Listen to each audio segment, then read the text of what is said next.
Hey ho everyone, Ginger Gargoyle here. It's a how-to video. See the pretty pink background? I know it's supposed to be either the green or the blue, but I don't know where I put them.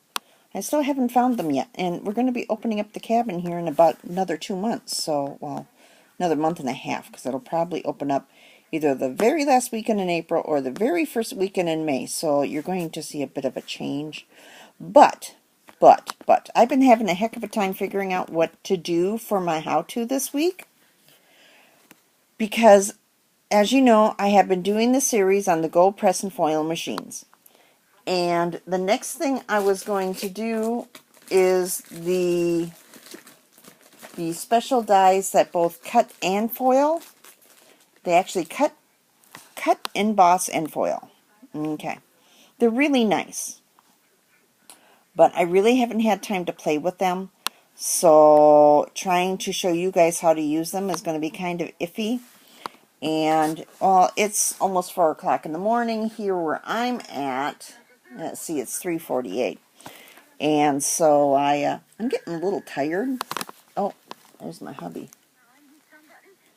And so, yeah, I wanted to do a quickie for you. So, this is a question that I had when I purchased these things, and I've been searching around the internet, and I never found a how to use. I never found how to use the Tim Holtz blending tools. Now, I've seen plenty of how to use for blending. I've seen plenty on what colors to blend together. I've seen plenty that say you start on the edge of the paper and work your way in, but I've never seen how you get the ink from the ink pad onto the inker. Now, I had been doing for the longest time, let's see, let me take this one off, because this one I'm going to use with my brand new ink, which I haven't got out yet. What I had been doing is, and hopefully this is not the one that's busted. See, that's why I got ink all over my fingers, is because I keep dropping these.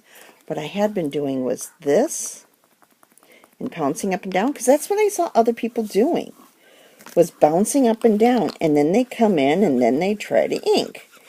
And it works fine, but you have to ink quite a bit. So I was watching Tim Holtz in one of his videos, and I was watching what he did very carefully. He doesn't pounce. He rubs. Okay? And so he rubs it on, and then he rubs it off. And it does a really good job that way. I don't have to use quite as much pressure to get it onto the paper, and it just seems to work better at transferring the ink.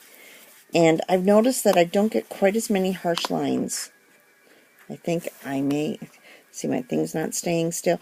I've got you guys in my lap, so you can see that this works a little bit better at transferring the ink. At least I think it does. This was with the dab, dab, dab, and this is with the swirl, swirl, swirl. I'm going this way and then this way. This was the dab, dab, dab, and then this way. And I had just used these inks before, so there should still be some ink on here. Now, the one thing I will tell you is that when you do the rub, okay, you will actually save your ink pad, okay? You'll see that on this one I just used this little bit, and on this one I used this little bit because I needed this for another color. I was missing a pad for one of my backgrounds. I want to say it was my espresso. And so I used this side for my espresso and this side for my, I think this is desert sand. Yeah, for my desert sand. Okay, so that's one way that you can do that. Now, you don't have to have a separate pad for each color. You can have a separate pad per color group. So say you have all light browns, or you have one pad for all light browns. When you get done doing whatever you're doing with it, you just take this pad and you rub it keep it on the thing. You rub it on a sheet of paper until it starts going clean. When you don't get any more color, then you can be pretty sure that it no longer has ink in it. But you always want to keep that in mind. So if you're using that pad for a light brown, you don't want to mix it with a dark brown. Okay? But you can use one pad for all dark browns. Alright? Same dealio. Okay, so I think this might be the one for my rich cocoa. So we're going to use this one, because my rich cocoa did not have one. Now, you might remember that I picked up the Distress Oxide and the brushed corduroy. I have not opened this up yet. This is still completely sealed. So we will start with a brand new, fresh Tim Holtz ink pad in the Oxide inks. All right, these are pretty old. These are like 2 years old a piece. Okay. I'll talk about the scissors here when I get done. All right, now this should be nice and juicy. Okay. This is pretty dirty, but okay, I'm going to rub. All right, and then I'm going to get this paper into my camera shot. Move my camera, perhaps. That'll help too. Okay. Come on, focus. All right, and then you can work it in. Now, normally you wouldn't work it straight onto the paper. Normally you come in off the side.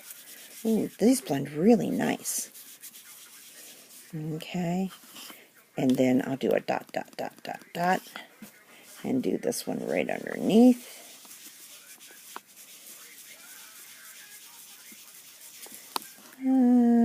I still like this way better. I just think it does a better job at filling up my pad. But I hadn't seen it on Kay Warner's. I hadn't seen it on Jessica McGuire's. And really, Tim Holtz hasn't talked about it either. I think he